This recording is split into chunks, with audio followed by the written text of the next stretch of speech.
Three things define James Monroe's administration: the Panic of 1819, the Missouri Compromise, and the Monroe Doctrine. This video is the conclusion of Jeffersonian America, and it will cover the Missouri Compromise and the Monroe Doctrine. The Missouri Compromise. The Missouri Territory requested statehood in 1819, making it the first state, besides Louisiana, of the Louisiana Purchase, to be ready to become a state. The territory, Missouri, had a slave population of about 10,000 people, most of whom were located in the northern portion of the territory, along the Missouri River.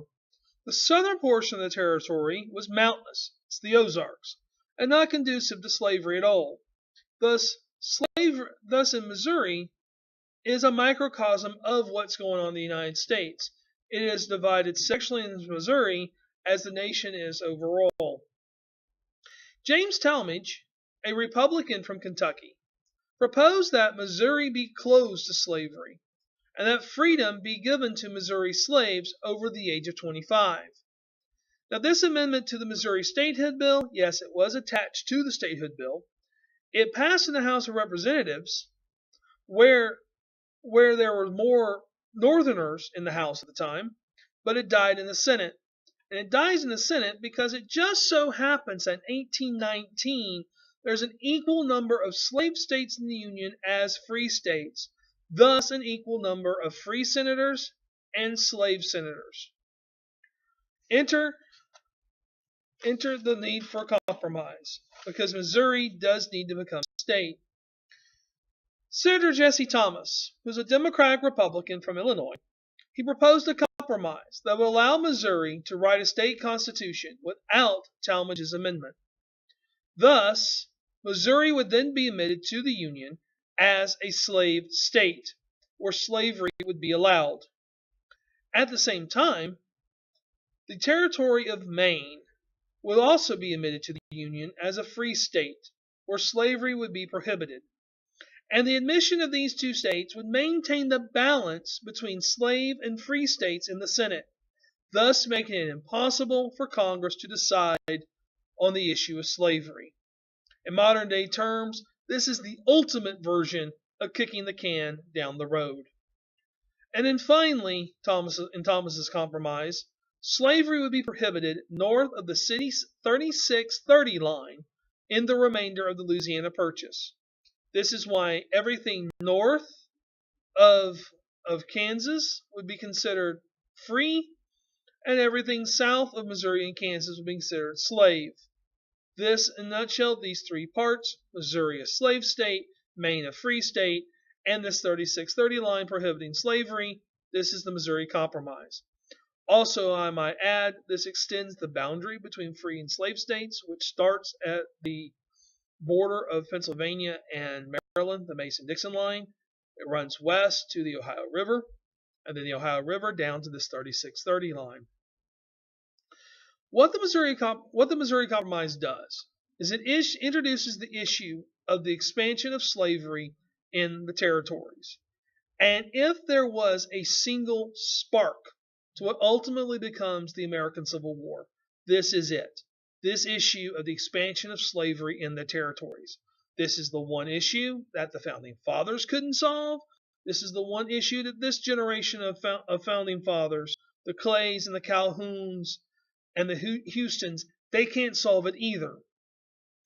What the Missouri Compromise will do is reveal sectional differences in the Union that will not be resolved until 1877 at the earliest, if even then. However, the Missouri Compromise does do this. It keeps the nation together, and it delays disunion for 40 years. The compromise worked because it maintained a balance between free and slave states. And not that I would expect you to actually look at this sort of thing in the back of your textbook, because unless you have insomnia, you really wouldn't. But if you take a look at when states are admitted in the early 19th century, you'll notice that they come in pairs.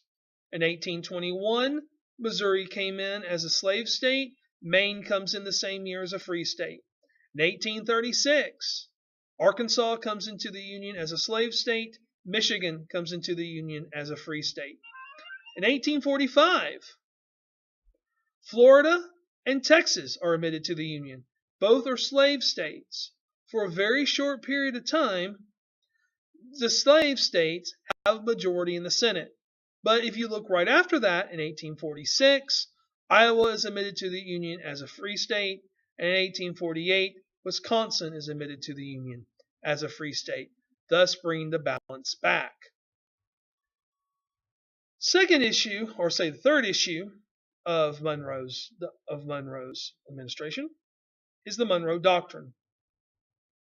This is the cornerstone of American foreign policy. In the aftermath of the Napoleonic Wars, Latin American nations declared their independence from Spain.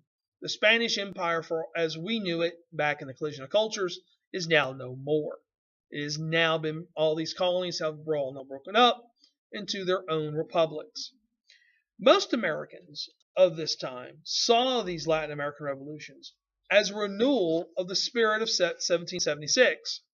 In fact, the United States was the first nation to offer diplomatic recognition to these Latin American nations in 1822. James Monroe's Secretary of State, John Quincy Adams, he feared that Spain would retaliate for their loss of empire. In other words, he feared that Spain would come back and take these colonies over. Thus, Adams drafted a section of Monroe's 1823 State of the Union address to make a statement to Spain if they even tried such an effort. And this section had three parts, and these three parts become the Monroe Doctrine. First, the United States would oppose any further efforts of European colonization in the Western Hemisphere. Second, the United States would abstain from getting involved in conflicts on the European continent. And third, the United States warned European nations to not interfere with the internal politics of Latin American nations. Now, these proposals, that the United States would oppose any further efforts on European colonization in the Western Hemisphere. In other words, the United States is going to oppose Britain, France, or Spain if they came back to reclaim their territory. Second part, the United States will abstain from getting involved in conflicts on the European conflict, i.e., getting involved in another Napoleonic War. Our third, this warning that Europe not interfere in the internal politics of Latin American nations. These proposals sound really good on paper. And Adams is really making a statement, by the way. If the United States wanted to say they were independent of Great Britain, here you go. This is how you say it. However, in 1823, the United States is not powerful enough to enforce these statements. That job fell to Great Britain and fell to its Navy. Now, Great Britain undertook this job of enforcing America's Monroe Doctrine because Great Britain had an empire to protect. They also wanted to protect their own commercial interests, and they saw these Latin American nations as new markets in which they could trade. Now, I mentioned this Monroe Doctrine is considered the cornerstone of American foreign policy. It's also called the United States Diplomatic Declaration of Independence. The doctrine announced that the United States would protect the Western Hemisphere from Europe. And in doing so, the United States wanted to and did become the main influence in the economic development of Latin America. Thus, getting back to part 3, the reason Adams writes this warning for European nations not to get involved is because Adams wants the United States to get involved. And finally, the Monroe Doctrine began to repair the relationship between Great Britain and the United States, which had been damaged since the Revolutionary period, but now can now be fostered. In this sense, I'm saying in 1823, Great Britain's no longer the bad guy. They may not be the good guys. They may not be the guys we cheer and support, but they are at least not the bad guys. They're not the ones we despise. And this relationship will improve over time till finally the United States and Great Britain can truly say they are friends after 1941. I also want to give you a review of Jeffersonian America. This is the last slide in the lecture. Thomas Jefferson came to office in 1800, wanting to de-emphasize the national government in everyday life, and he wanted to dismantle the Federalist program as much as possible. He achieved both goals. The War of 1812 proved that the national government had been de-emphasized, And in fact, by 1820, the Federalist program, and the Federalist Party no longer existed. And the nation celebrated the era of good feeling, of one-party rule, the party of the Democratic Republicans. Foreign affairs forced Jefferson to bend on his strict interpretation of the Constitution through the Louisiana Purchase and the embargo fiasco. Then James Madison, who inherited the embargo issue, was not successful at fixing it, and the ultimate solution that Madison had was to declare war on Great Britain. And truth be told, of the first 5 presidents of the United States, the one least prepared to go to war is James Madison. Yet Madison did it. The nation survived, the Constitution survived, and heck, even won Great Britain's respect in the end. The War of 1812 also convinced some Democratic Republicans that not all the Federalist ideas were awful. After the war, the Democratic Republicans created a second bank of the United States to regulate the economy, and imposed a tariff on imported goods to help industry. However, Madison killed the proposal to allow the federal government to develop the nation's infrastructure, thus keeping the debate alive for the next 30 years. This is Henry Clay's American system. James Monroe presided over the era of good feeling of one-party rule. His 8 years in office were dominated by the Panic of 1819, the Missouri Compromise, and the Monroe Doctrine. And after James Monroe announced in early 1821 that he would not seek a third term, the race was on to become his successor. As it turns out, he told his cabinet that he wasn't going to run for re-election. Everyone in his cabinet wanted to be president themselves. That race in 1824 will change the American political system.